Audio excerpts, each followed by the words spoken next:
Hello, I'm Jaedyn Casey, and this is my project on Things Fall Apart on Okonkwo.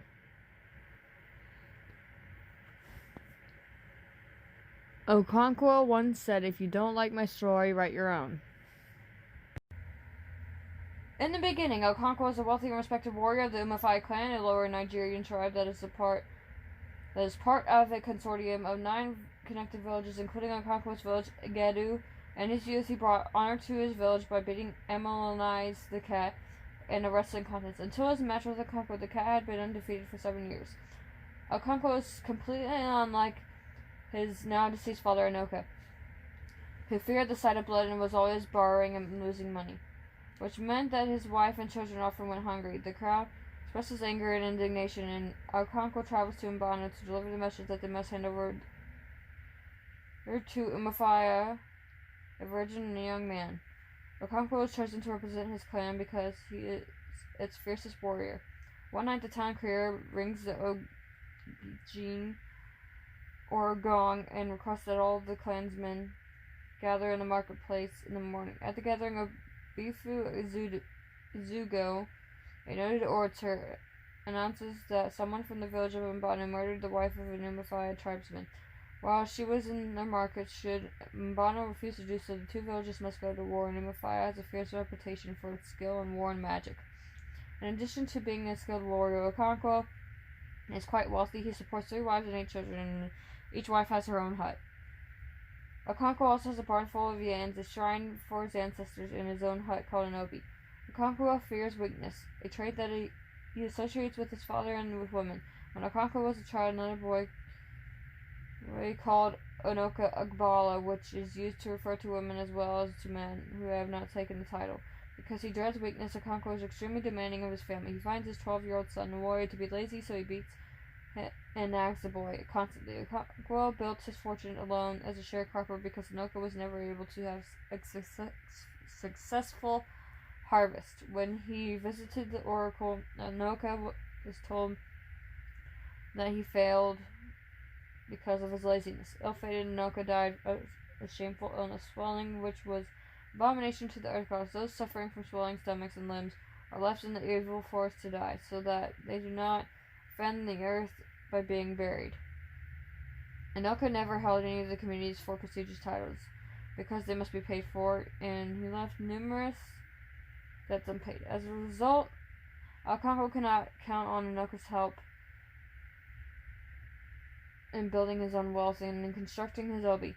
What's more, he has to work hard to make up for his father's negative strikes against him. Okonkwo succeeds in exceeding all the other clansmen as a warrior, a farmer, and a family provider. To Okonkwo's delight, he also becomes like an older brother to Nwoye. Ikmefuna becomes like an older brother to Nwoye. Okonkwo himself grows quite fond of Ikmefuna, but he does not show any affection because he considers doing it so a sign of weakness, which he refuses to tolerate in himself or others. Ikmefuna soon to call Okonkwo father.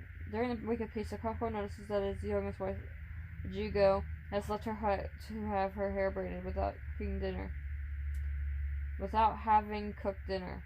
He beats her for her negligence, shamefully breaking the peace of the sacred week. In a transgression known as Noso Ani, the priest demands that Okonkwo sacrifice an antigoat and a hen and pay a fine of 1 length of cloth and 100 cowries, shells used as currency. Okonkwo truly represents for his sin and follows the priest's orders. Bifu Izudu observes that the punishment for breaking the peace of Ani has become mild in Umafia. He also criticizes another clan's practice of throwing the bodies of all who die during the week of peace into the evil forest. After the week of peace, the villagers begin to clear the land in preparation for planting their farms. Nwoye and Ikmefuna help Okonkwo prepare the seed yams. But he finds fault with their work. Even though he knows that they are too young to understand farming completely, he hopes that criticism will drive his son to be a great man and farmer. Igmefuna settles into Okonkwo's family and shares his large stock of folk tales. Just before the harvest, the village holds the Feast of the New Yam to give thanks to the earth gods. Okonkwo doesn't really care for feasts because he considers them times of idleness. The women thoroughly scrub and decorate their huts, throw away all of their unused yams from the previous year, and use canned wood to paint their skin. And out of their children with decorative designs. With nothing to do, Okonkwo becomes angry. He finally comes up with an excuse to beat his second wife, Okonkwo. He then decides to go hunting with his gun. Okonkwo is not a good hunter, however, and Okonkwo mutters a snide remark under her breath about guns that never shot. In a fit of fury, he shoots the gun at her, but misses. The wrestling match takes place on the village Elo or Common Green. Drummers line the field, and the spectators are so excited that they must be held back. The wrestling game begins with matches between boys ages of 15 and 16. Maduka, the son of Okonkwo's friend Obarika, wins one match within seconds. As the wrestling continues, Okonkwo speaks with Chilo, the priestess of Agbala, the oracle of the hills and caves. The two women are good friends, and Chilo inquires about Zima, who she calls my daughter. They conclude that Azima seems to have come to stay because she has reached the age of 10. Igmefuna stays with the Okonkwo's family for 3 years. He seems to have kindled a new fire, and Nwoye, who, much to Okonkwo's pleasure, becomes more masculine in his attitude. Okonkwo knows that his son's development is a result of Igmefuna's influence. He frequently invites the two into his obi to listen to violent masculine stories. Although Nwoye misses his mother's stories, he knows that he pleases his father when he expresses disdain for women and their concerns. To the village's surprise, locusts descend upon him with fire. They come once in a generation and will return every year for 7 years, but before disappearing for another lifetime. The village excitedly collects them because they are good to eat when cooked. Okonkwo sinks into a depression. He feels weak and he cannot sleep or eat. When Azima brings him his evening meal 3 days later, she tells him that he must finish everything. He repeatedly wishes that she were a boy, and he berates himself for acting like a shivering old woman. He visits his friend Obarika and congratulates Maduka on his successful wrestling.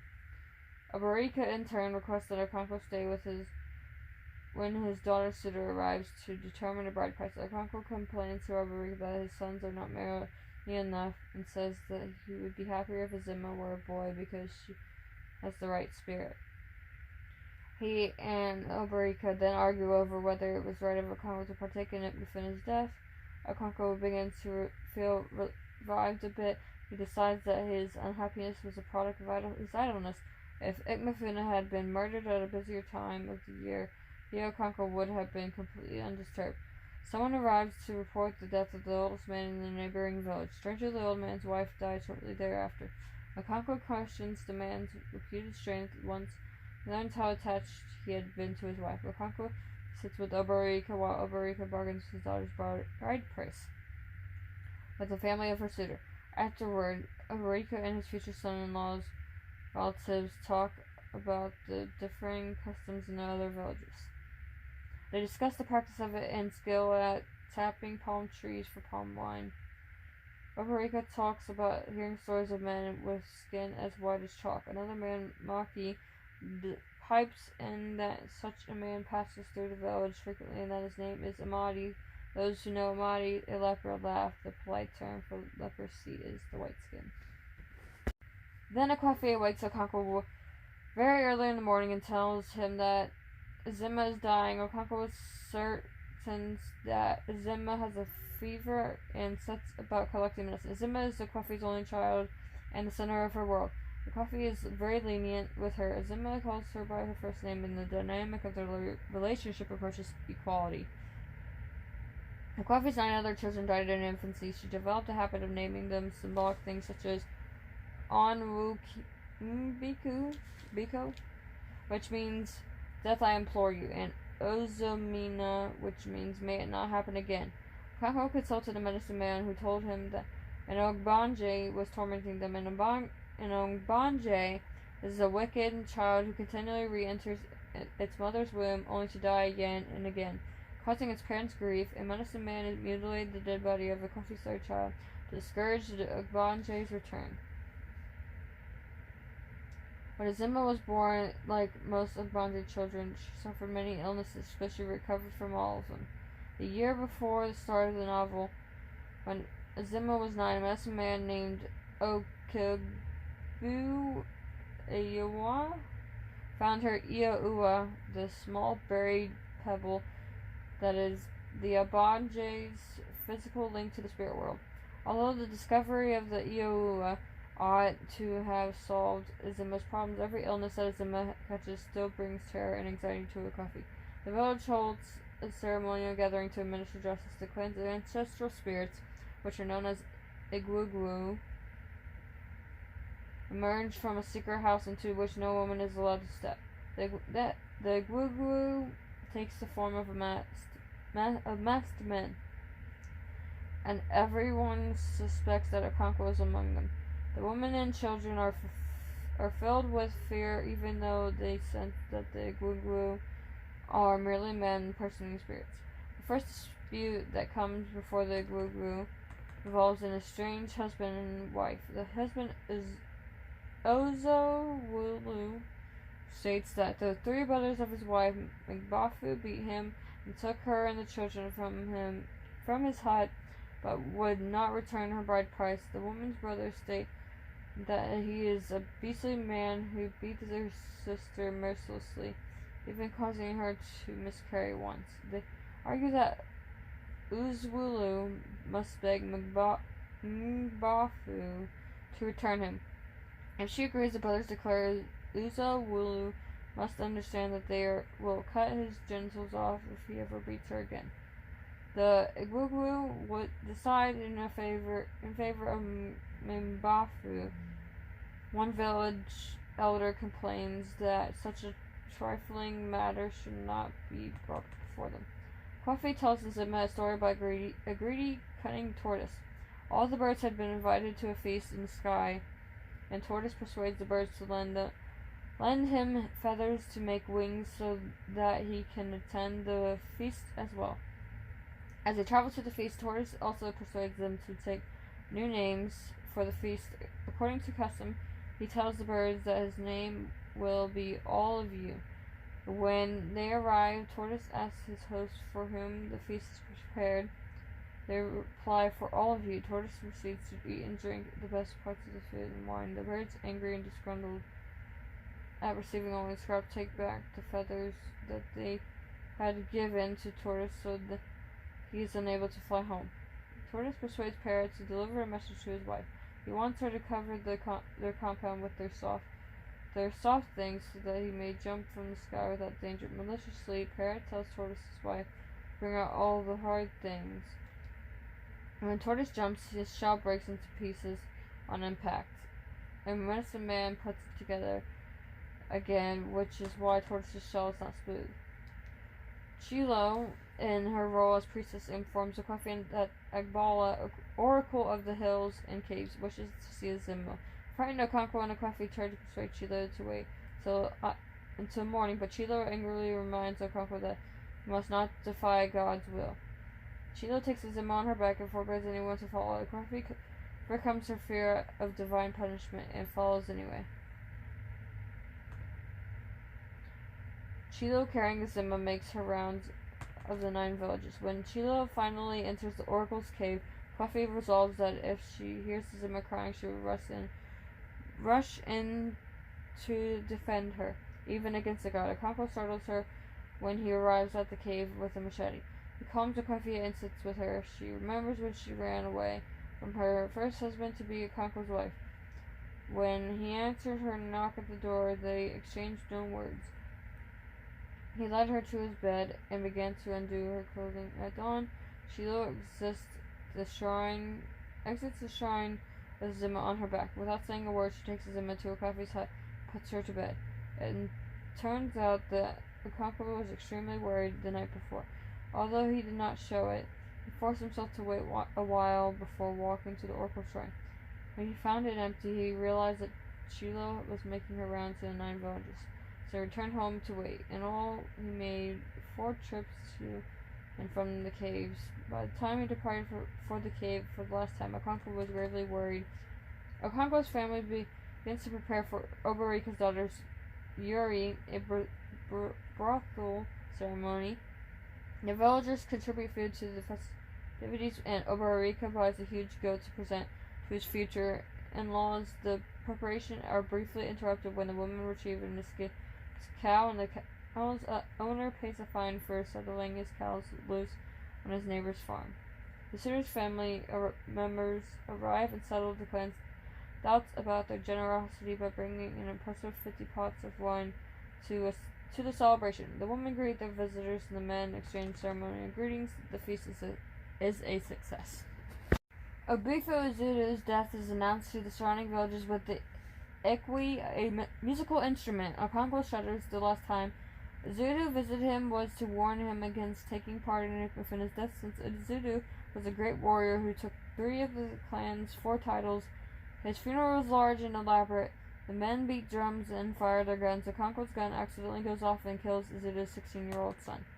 Killing a clansman is a crime against the Earth Goddess, so Okonkwo must atone by taking his family into exile for 7 years. Okonkwo gathers his most valuable belongings and takes his family to his mother's natal village, Mbanta. According to the mandates of tradition, the men from Ezudu's quarter burn Okonkwo's building and kill his animals to cleanse the village of his sin. Obarika questions why a man should suffer so much for an accidental killing. He then mourns the death of his wife's twins, whom he was forced to throw away, wondering what crime they committed. The major climax of the story is Okonkwo, without realizing it, shoots a young member of his community and kills him. Though this was an accident, Okonkwo has to abide with the law that deems he should be banished from his village for 7 years. Finally, the story concludes when Okonkwo's uncle, Chendu, and the rest of his kinsmen receive him warmly, that he help him build a new compound of huts and lend him yam seeds to start a farm. Soon the rain that signals the beginning of the farming season arrives in the usual form of huge drops of hail. Okonkwo works hard on his new farm, but with less enthusiasm that he had the first time around. He has toiled all his life because he wanted to become one of the lords of the clan, but now that possibility is gone. Chendu perceives Okonkwo's disappointment, but waits to speak with him until after his son's wedding. Okonkwo takes part in the ceremony. The following day, Chendu gathers together his entire family, including Okonkwo. He points out that one of the most common names they give is Nneka, meaning Mother Supreme. Man belongs to his fatherland, stays there when life is good, but he seeks refuge in his motherland when life is bitter and harsh. Chendu uses the analogy of children who belong to their fathers but seek refuge in their mother's huts when their fathers beat them. Chendu advises Okonkwo to receive the comfort of the motherland gratefully. He reminds Okonkwo that many have been worse off. Chendu himself has lost all but one of his 6 wives and buried 22 children. Even so, Chendu tells Okonkwo, "I did not hang myself, and I am still alive." During the 2nd year of Okonkwo's exile, Obarika brings several bags of cowries to Okonkwo. He also brings bad news. In the village named Abame has been destroyed. It seems that a white man arrived in Abame on an iron horse, which we found out later is a bicycle. And during the planting season, the village elders consulted their oracle, which prophesied that the white man would be followed by others who would bring destruction to Abame. The villagers killed the white man and tied his bicycle to the sacred tree to prevent it from getting away and telling the white man's friends. A while later, a group of white men discovered the bicycle and guessed their comrade's fate. Weeks later, a group of men surrounded Abame's market and destroyed almost everybody in the village. Chendu asked Obarika what the first white man said to the villagers. Obarika replies that he said nothing, or rather said things that the villagers did not understand. Chendu declares that Abame was foolish to kill a man who said nothing. Okonkwo agrees that the villagers were fools, but he believes that they should have heeded the oracle's warning and armed themselves. The reason for Obarika's visit and for the bag of cowries that he brings Okonkwo is business. Obarika has been selling the biggest of Okonkwo's yams and also some of his seed yams. He has given others to share cropping for planting. He plans to continue to bring Okonkwo the money from his yams until Okonkwo returns to Egedu. 2 years after his first visit and 3 years after Okonkwo's exile, Obarika returns to Mbata. He has decided to visit Okonkwo because he has seen Noe with some of the Christian missionaries who have arrived. Most of the other converts Obarika finds have been Ifulefu, men who hold no status and who are generally ignored by the clan. Okonkwo will not talk about Noe, but Noe's mother tells Obarika some of the story. The narrator tells the story of Noe's conversion. 6 missionaries headed by a white man travel to Mbanta. The white man speaks to the village through an interpreter, who we learn later is named Mr. Kiaga. The interpreter's dialect incites mirthful laughter because he always uses Umafi's words for my buttocks. When he means myself, he tells the villagers that they are all brothers and sons of God. He accuses them of worshipping false gods of wood and stone. Missionaries have come. He tells his audience to persuade the villagers to leave their false gods and accept the one true God. The villagers, however, do not understand how the Holy Trinity can be accepted as one God. They also cannot see how God can have a son and not a wife. Many of them laugh and leave after the interpreter asserts that Umafi's gods are incapable of doing any harm. The missionaries then burst into evangelic song, and Okonkwo thinks that these newcomers must be insane, but Noe is instantly captivated. The poetry of the new religion seems to answer his questions about the deaths of Mufuna and the twin newborns, soothing him like the drops of frozen rain melting on the dry pallet. Missionaries requested a piece of land on which to build a church. The village leaders and elders offer them a plot in the evil forest, believing that the missionaries will not accept it. To the elders' amazement, the missionaries rejoice in the offer, but the elders are certain that the forest's sinister spirits and forces will kill the missionaries within days. To their surprise, however, nothing happens, and the church soon wins its first 3 converts. The villagers point out that sometimes their ancestral spirits will allow an offending man a grace period of 28 days before they punish his sins, but they are completely astounded when nothing happens after 28 days. The church thus wins more converts, including a pregnant woman named Kay. Her 4 previous pregnancies produced twins, and her husband and his family are not sorry to see her go. One of Okonkwo's cousins notices Noe among the Christians and informs Okonkwo when Noe returns. Okonkwo chokes him by the neck, demanding to know where he has been. Chendu orders him to let go of the boy. Noe leaves his father's compound and travels to a school in Umafai to learn reading and writing. Okonkwo wonders how he could ever have fathered such an effeminate, weak son. The church wins many converts from the Ifulefu, titleless, worthless men. One day, several Osu, or outcasts, come to church. Many of the converts move away from them, though they do not lead the service. Afterward, there is an uproar, but Mr. Kiago firmly refuses to deny the outcasts.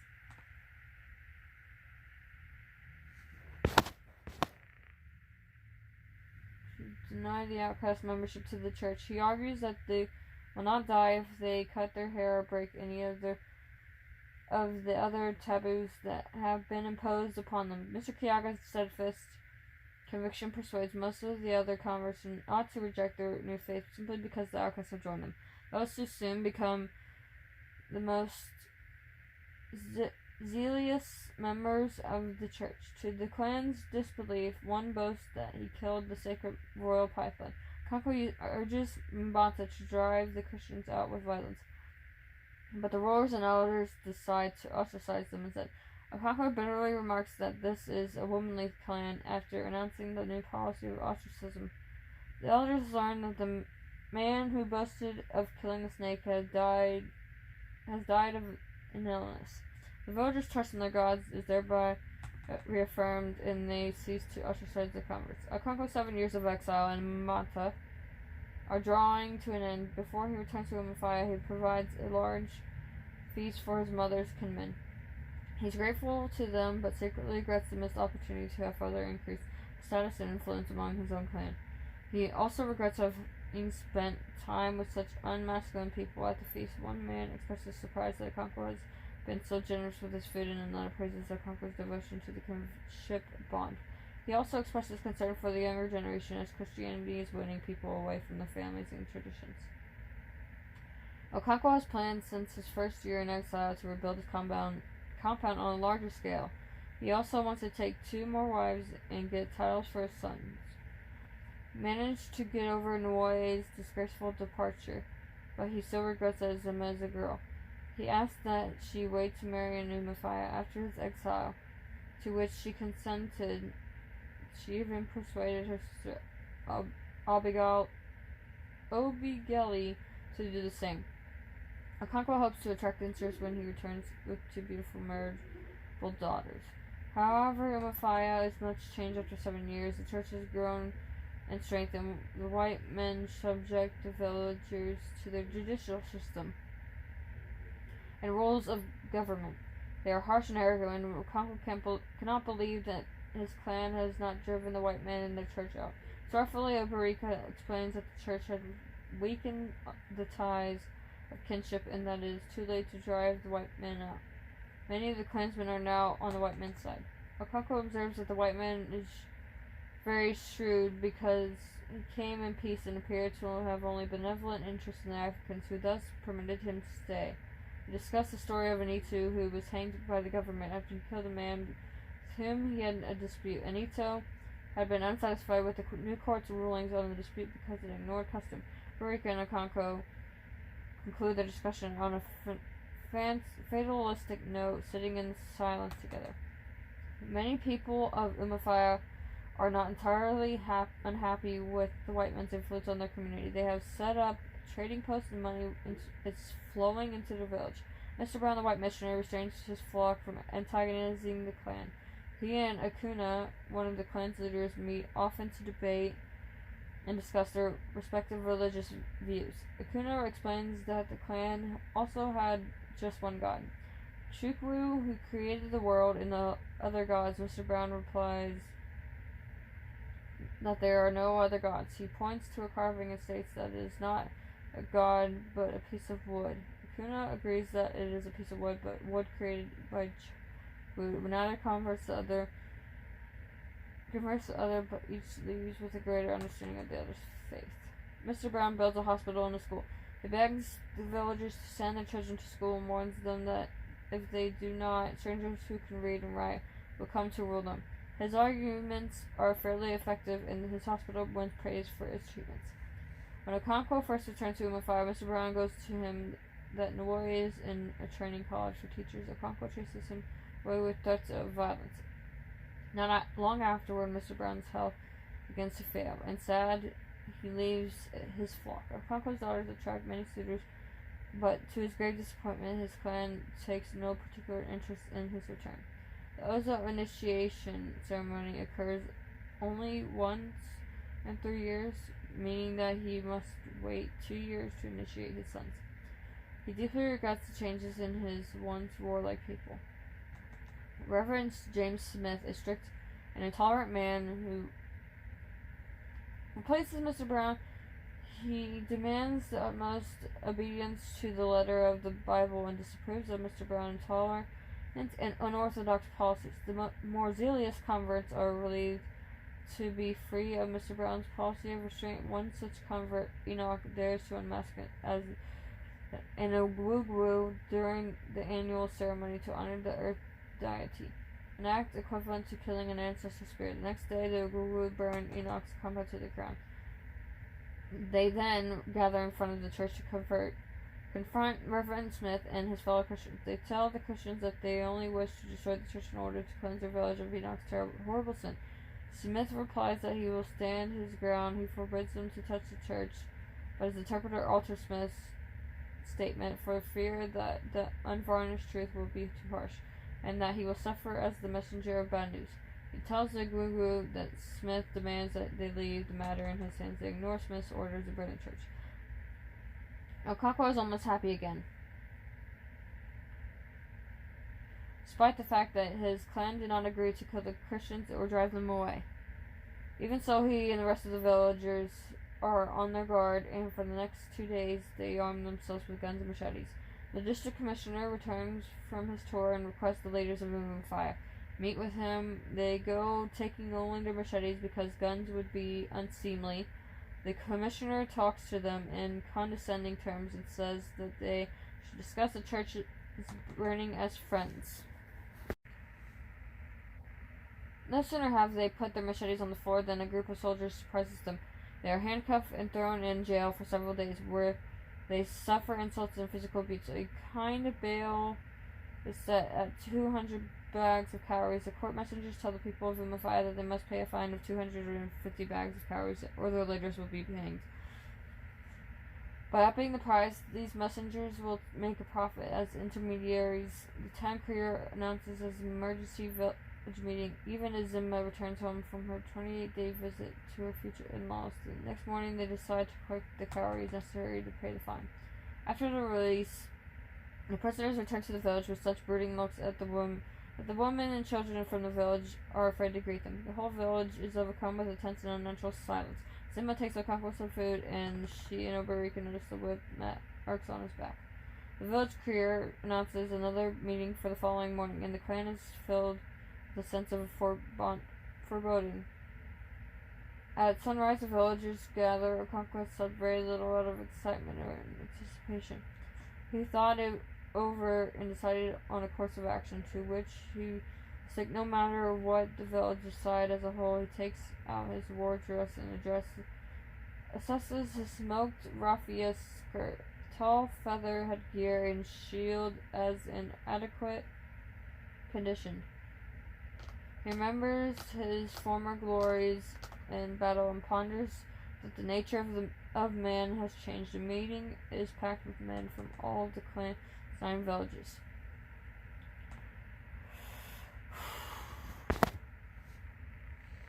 The first speaker laments the damage that the white man and his church have done to the clan and bewails the discretion of the gods and ancestral spirits. He reminds the clan that it may have to spill the clansman's blood if it is to endure a battle with the white men. In the middle of the speech, 5 court messengers approach the crowd. The leader orders the meeting to end. No sooner have the words left the messenger's mouth than Okonkwo kills him with 2 strokes of his machete. A tumult rises in the crowd, but not the kind for which Okonkwo hopes. The villagers allow the messengers to escape and bring the meeting to a conclusion. Someone even asks why Okonkwo killed the messenger. Understanding that his clan will not go to war, Okonkwo wipes his machete free of blood and departs. When the district commissioner arrives at Okonkwo's compound, he finds a small group of men sitting outside. He asks for Okonkwo, and the men tell him that Okonkwo is not home. The commissioner asks a second time, and Alberika repeats his initial answer. The commissioner starts to get angry and threatens to imprison them all if they do not cooperate. Alberika agrees to lead him to Okonkwo in return for some assistance. Although the commissioner does not understand the gist of the exchange, he follows Alberika and a group of clansmen. They proceed to a small bush behind Okonkwo's compound, where they discover Okonkwo's body dangling from a tree. He has hanged himself. Alberika explains that suicide is a grave sin, and his clansmen may not touch Okonkwo's body. Though they have sent for strangers from a distant village who help take the body down, they also ask the commissioner for help. He asks why they cannot do it themselves, and they explain that his body is evil now and that only strangers may touch it. They are not allowed to bury it, but again strangers can. Obarika displays an uncharacteristic flash of temper and lashes out at the commissioner, blaming him for Okonkwo's death and praising his friend's greatness. The commissioner decides to honor the group's request, but he leaves it and orders his messengers to do the work. As he departs, he congratulates himself for having added to the store of knowledge of African customs. The commissioner, who is in the middle of writing a book about Africa, imagines that the circumstances of Okonkwo's death will make an interesting paragraph or two. If not an entire chapter, he has already chosen the title, The Pacification of the Primitive Tribes of the Lower Niger. The author reveals Okonkwo's point of view, that third-person omniscient. Though most of the novel is focused on Okonkwo, the narrator generally provides insight into the thoughts of most characters. This captures the time and place of the novel by in Igbo land. The geography takes on gendered aspects depending on where a person's parents were born. For instance, Umafia is Okonkwo's father's home village, which makes it Okonkwo's fatherland. When Okonkwo gets exiled for the crime of manslaughter, he and his family travel to another of the 9 villages, Mbata, which is Okonkwo's motherland. That is, the village where his mother was born. The gendering of geography plays an important symbolic role in the novel, since Okonkwo sees his 7-year exile in the motherland as an emasculating threat to his reputation. Okonkwo's point of view is first introduced when things fall apart, takes a third-person omniscient perspective, which means that the narrator knows and communicates the thoughts and feelings of all the characters. The narrator refuses to judge characters or their actions. For instance, despite Okonkwo's resolute rejection of his father, the narrator presents Onoko's story neutrally. Onoko was never happy when it came to wars, and so he changed the subject and talks about music, and his face beamed. Although Onoko deviates from cultural norms, dictating that men should be fearless warriors, the narrator does not judge him for his deviance and instead indicates his love of music. This moment reveals Okonkwo's point of view by it showed how Okonkwo rejected his father. His point of view is influenced by the time period, because one curious aspect of the point of view in Things Fall Apart is the ethnographic perspective. Threaded throughout the novel, at many points, the narrator inserts commentary to explain certain elements of Igbo culture. Take one example from early in the novel, when the skilled orator Okoye asks Onoko to repay a debt. Among the Igbo, the art of conversation is regarded very highly in proverbs, or the palm oil with which words are eaten. Instead of presenting the exact proverbs Okoye uses to request that Onoko pay him back, the narrator simply informs the reader about the cultural importance of such rhetoric. It is also unique to the place because the reader learns that proverbs function to diminish the impact of difficult conversations and can then apply this lesson when encountering other proverbs later in the story. Similar examples of an ethnographic perspective occur throughout the novel, and although they serve an explanatory contextualizing purpose, they also impose a narrative distance when the narrator explains darkness held a vague terror for these people. The use of the phrase "these people" creates added distance that situates the implied reader outside of the Igbo cultural world. Narrator therefore serves as a cultural intermediary. Overall, this moment captures that the narrator knows and communicates the thoughts and feelings of all characters. The narrator refuses to judge characters or their actions. Additionally, this point of view is revealed when, on one level, the conflict is between the traditional society of Umafia and the new customs brought by the whites, which are in turn adopted by many of the villagers. Okonkwo also struggles to be as different from his deceased father as possible. He believes his father to have been weak, effeminate, lazy, ignominious, and poor. Consequently, Okonkwo starts to be strong, masculine, industrious, respected, and wealthy. The villagers allow the white government messengers to escape, and Okonkwo, realizing the weakness of his clan, commits suicide and knocks an unmasking of an Igwugwu. The Igwugwu's burning of the church and the district commissioners, sneaky arrest of Umafian leaders, forced the tension between Umafia and the colonizers to a breaking point. Okonkwo murdered or court messenger. The struggle between tradition and change, varying interpretations of masculinity, language as a sign of cultural difference. In conclusion, Okonkwo's point of view is third-person omniscient because he has a lot of inward feelings throughout the novel.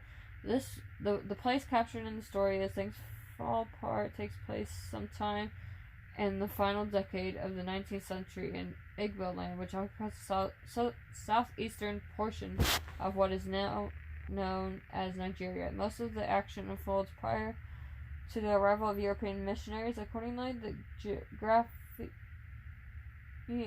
geography of the novel is dictated by pre-colonial norms of political and social organization. In Igbo land, clusters of villages band together to protect each other and guarantee their own safety. The action of Things Fall Apart centers on the fictional village Vumafia, which is part of a larger political entity made up by the so-called Nine Villages. I can relate to the novel because I understand Okonkwo. I hate my father too. My family hasn't been the best to me. I've moved away from home, but found one here. Okonkwo seems to have a lot going on in his life. He seems to be struggling living up to everyone's expectations, and he's tired, he seems depressed, and he seemed like he just wanted to give up.